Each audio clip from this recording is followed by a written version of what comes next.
So I'm at a club right now. As you can see, I've changed my appearance. And with that, I just would like to cover, right now I would like to cover profiles. And as you can see in my first video, I mentioned that I had been around since September 2nd, 2005, as you can see right here. And in profiles, a lot of things take place.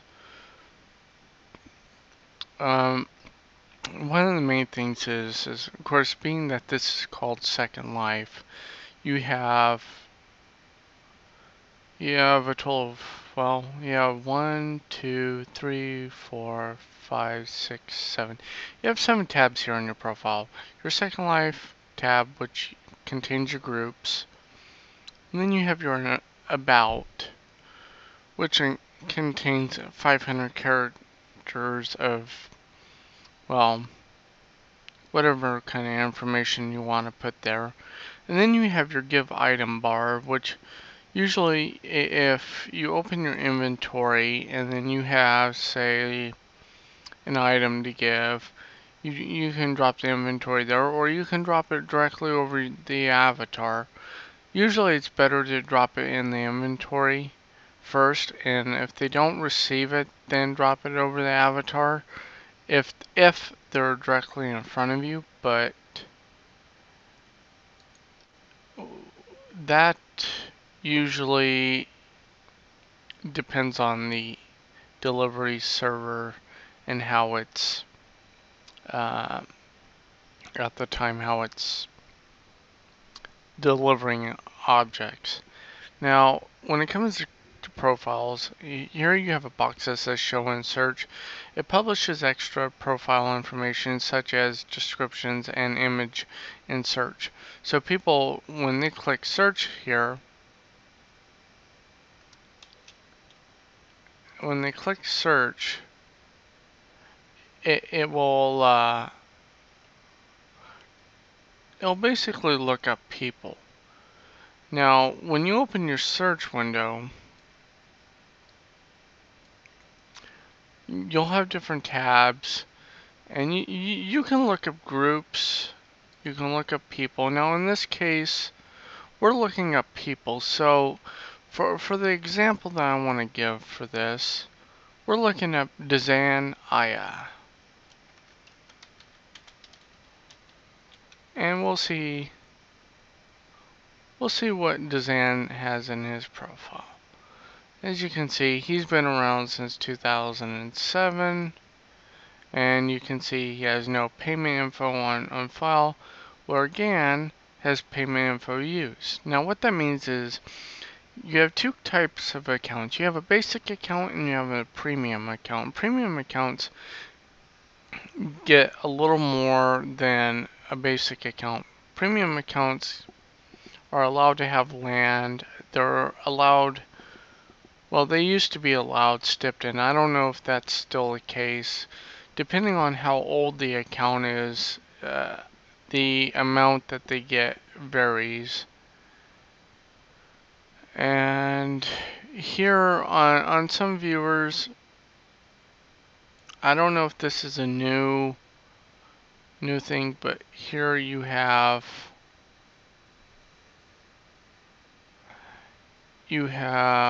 your UUID key, and basically that's tied to the, well, that can be tied to an object or that can be tied to an avatar, and it does various things. Now, back to the profile. Here you have the web tab, which generally when you load a URL in your web tab, you have the option of automatically loading the web profile, and it'll load a web window. Like for example, here we'll load my YouTube channel, and sometimes this takes a while, so they don't always load, and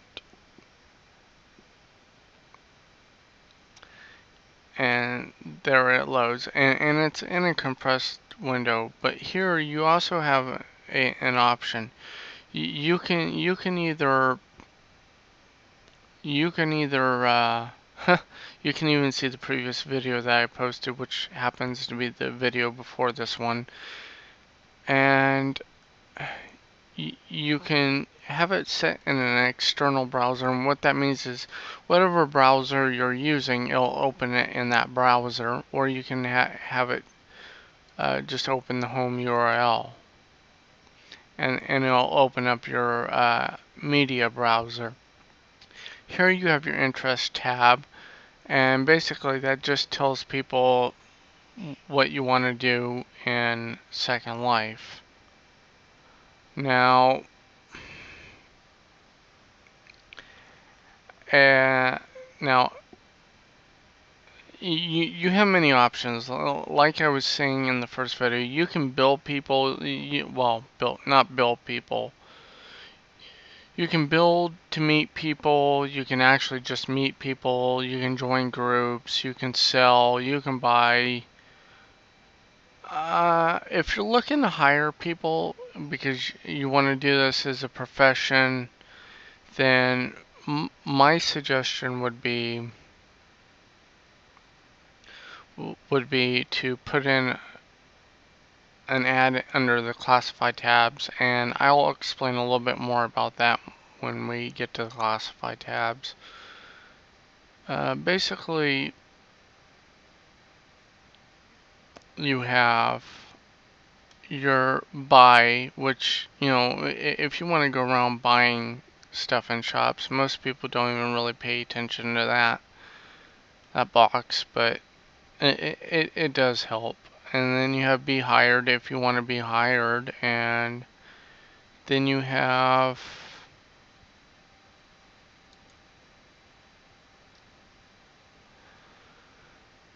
explore if you just want to explore SL. Now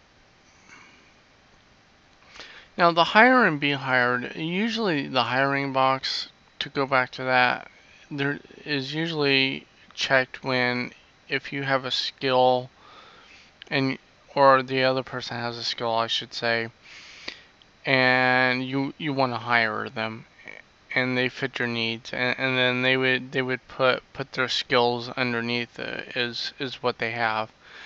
Now, like if I had skills down in the lower bottom, like if I had skills in texturing, modeling, scripting, custom characters, event planning, or architecture, and architecture basically has to do with building.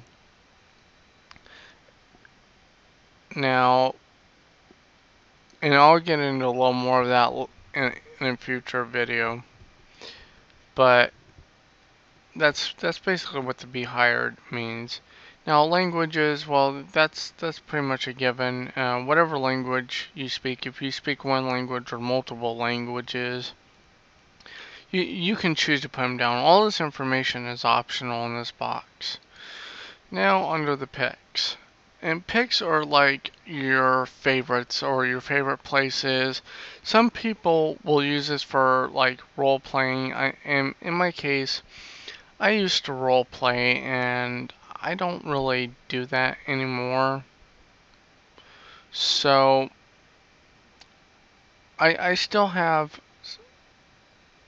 some of my picks,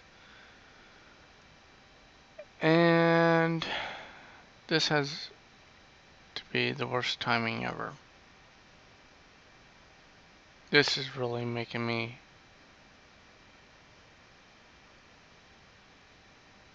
upset.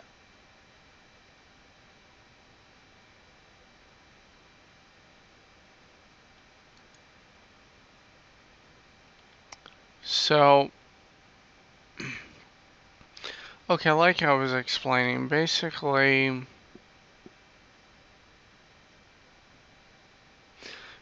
because I used to role play, this is what I have for one of my picks.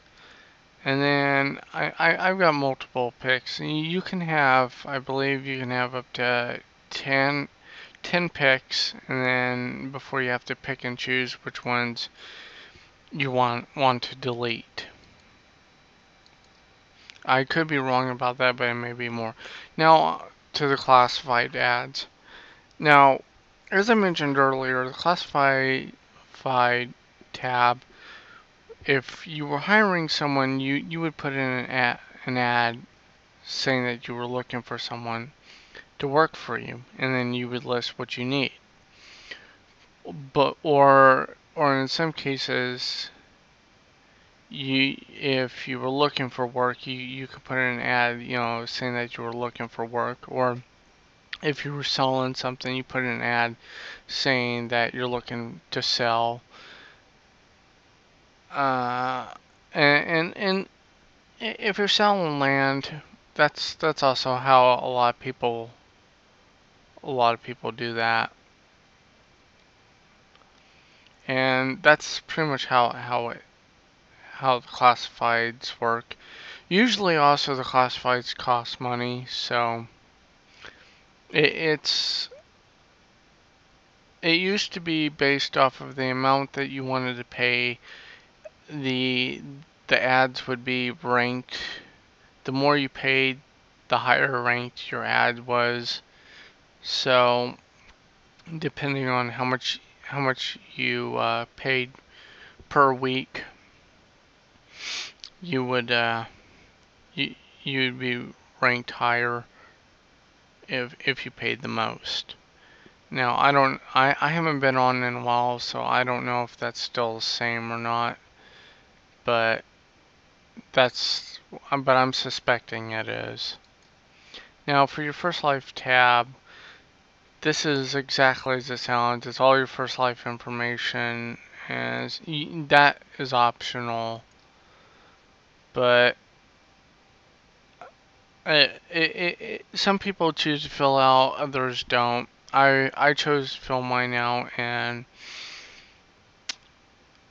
it's really a matter of just choosing. Now, for the last tab, my notes, and this is more of a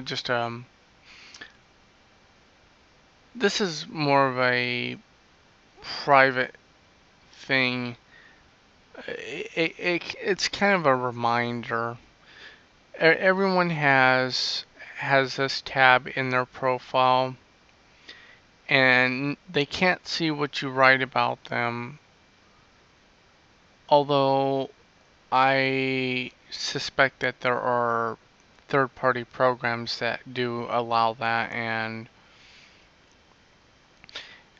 like if you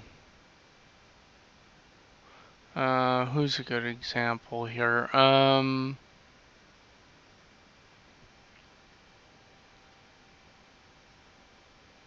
Well, I don't really want to click on anyone because I don't want to give away any personal information or anything like that. Anyone in here, but let's just say that if you click on another person's avatar and you go to my notes on the tab and you write something in this box, they're not supposed to be able to see this, but regardless, I feel that there might be some programs out there that do that, and I'm not condoning or endor- endorsing the use of those programs, but that's just to let you know that they are out there. And that pretty much covers profiles. Everyone's profile is pretty much the same, except there is one thing that I do want to show about the profiles, and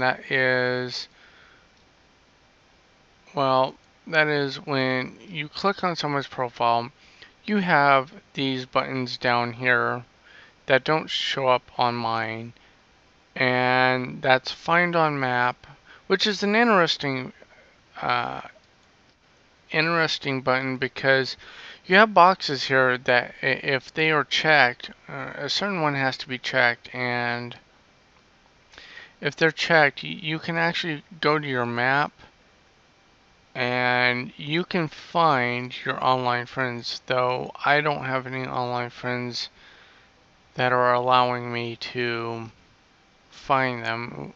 because most people want the privacy. Because in reality, no one really knows who I am, and for that sake being, I mean, they could think that I am just some creepy stalker, and even though I know that that's not the case, um, some people say it's okay, other people say it's, and it really varies. um,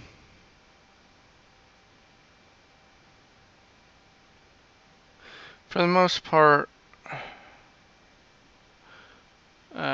like I was saying, when you click on someone's profile, you've got these different buttons. Now, if you click off or teleport, it shows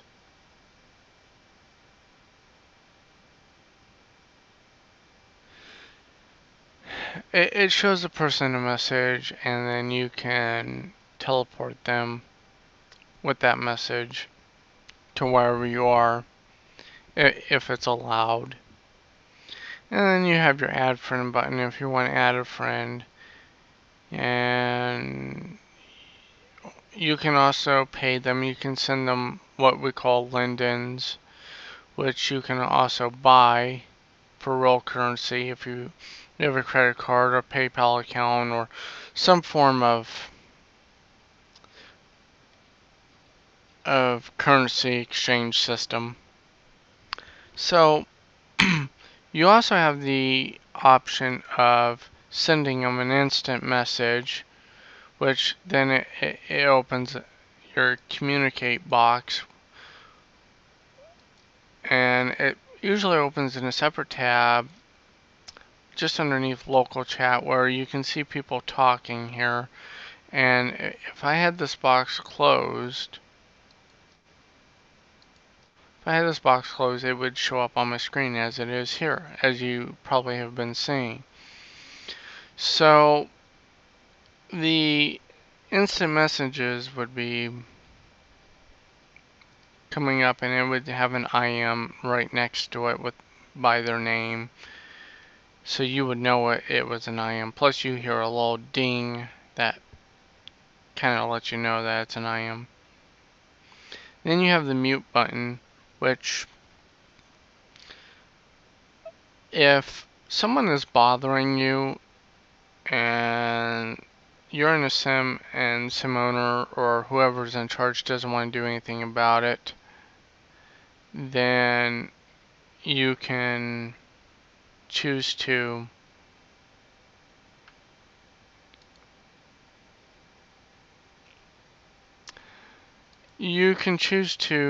mute them, and you won't see any of their text. And this goes for objects as well. You can also mute objects if the object is spamming a lot, then you can have the choice to mute the object, and it will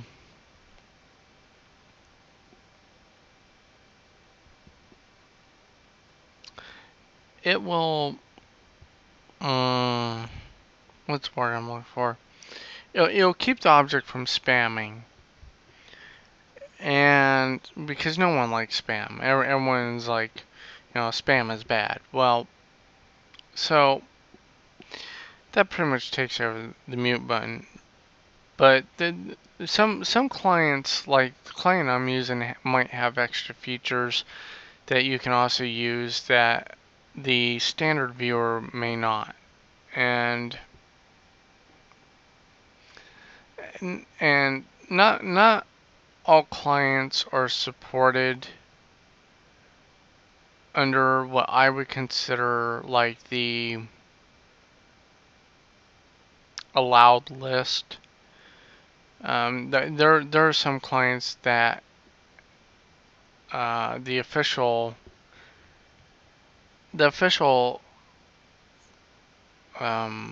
what's the word I'm looking for?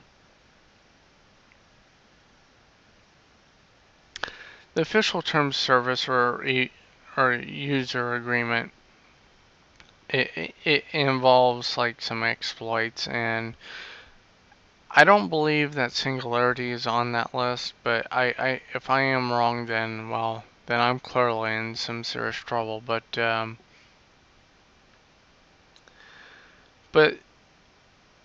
regardless, as I say, if someone's bothering you, you have the option to mute them, though it shouldn't have to necessarily come to that, you know. Um,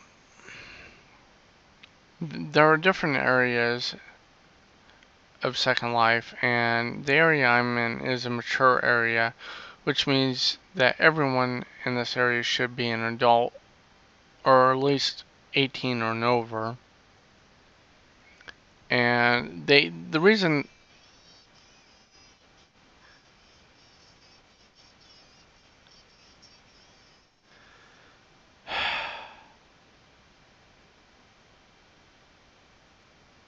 So, like I was saying, that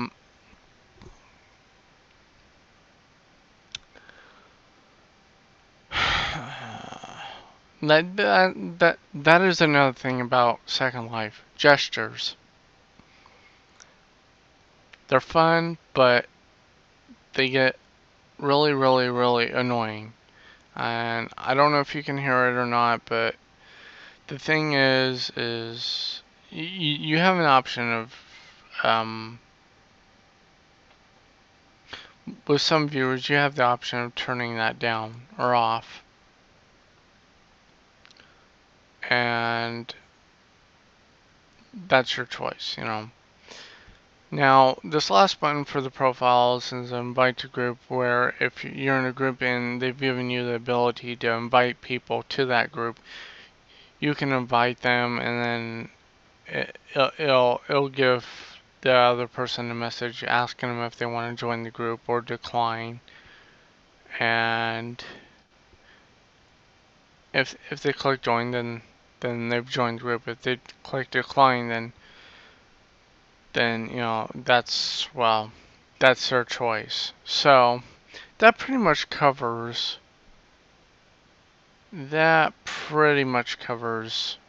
what I wanted to talk about for profiles. And for the most part, as you can see here in this club,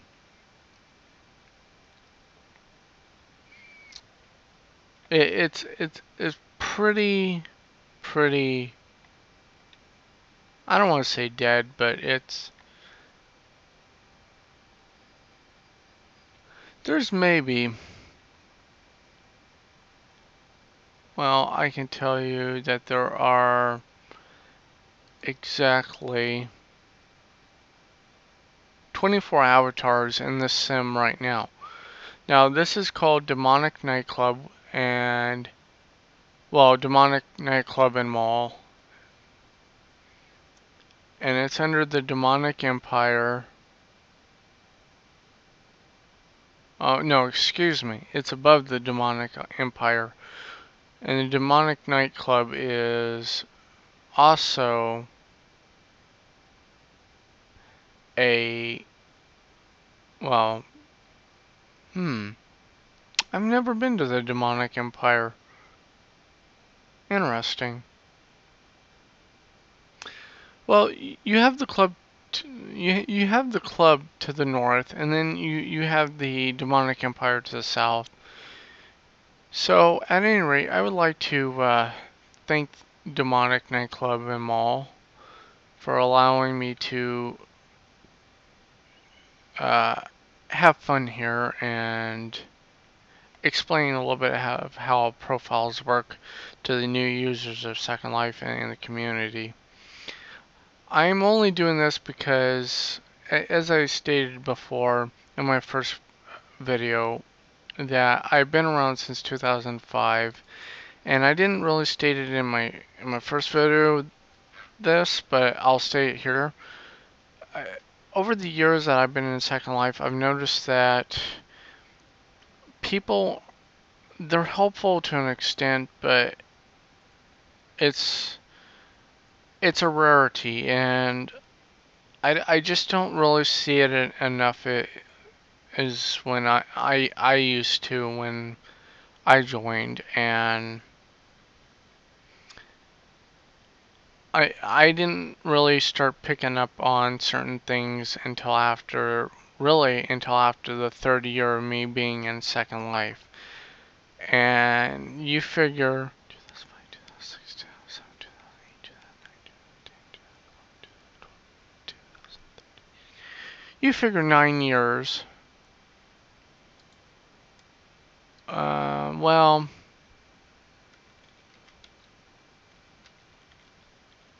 oh, excuse me, 8 years of me being in Second Life. That's a pretty long duration. And for the first 3 years, I didn't know, I really didn't know anything.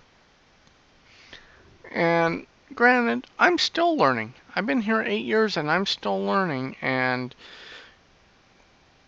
I I really enjoy it. And I think for the most part, it's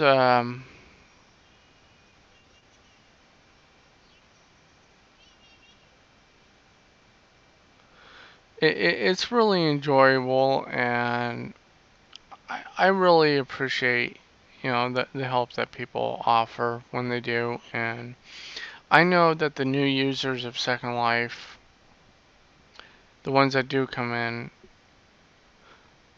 they they want to learn just as much as we have. And I really think that that's important that people help them, because we want our community to grow. And for the trolls and griefers and all the negative influence that's in the world, when they bring that stuff into Second Life and they start degrading Second Life and its users, they're not helping Second Life as a community. They're not helping the multi-communities within Second Life, the communities within the community. See, Second Life's like a large community, and then you have medium communities, and then you have small communities, and then you have tiny communities. So it really scales down. And I don't, I mean, and I say large communities, but it's really probably even bigger than that. But that's just to give you a generalization. And I really think that for the most part, it's really beneficial for the older users to help the newer users, because it brings in fresh blood. And the more the new users learn, the more the more benefits we gain from it. And at this point, you're probably thinking, well, what does he mean by benefits? What I mean by benefits is we start seeing more productivity within the community of Second Life. You start seeing more things built, you start seeing more things accomplished, and more ideas brought to the table. And that's the kind of things that I would like to see within Second Life, is change. Change. Some people say change is bad, but some change is good. It just depends on what direction you take that change and how you mold and shape it. So with that, I mean, I would just like to point out that, it's a possibility that maybe within probably the next 10 years, if Second Life is still around, there's still going to be a number of changes to it. Uh, I mean, earlier today, I kept hearing a couple of people on Second Life here talk about how it's still in beta and that there are a lot of things still being tested. And I agree that I agree it can really help us as a community. So with that, I'd like to thank you for watching this, and to please subscribe to my channel. I'll leave a link to the official site down below, and I would like to say that, you know, that the support for the community is very important, and feel free to like, subscribe, favorite, share with your friends and family, and come join us in Second Life in the Second Life community. Who knows? You might enjoy it, and you might actually learn a lot, and you might gain the benefits that we've gained as far as a good learning experience. So with that, I'd like to thank you for watching this video. Thank you.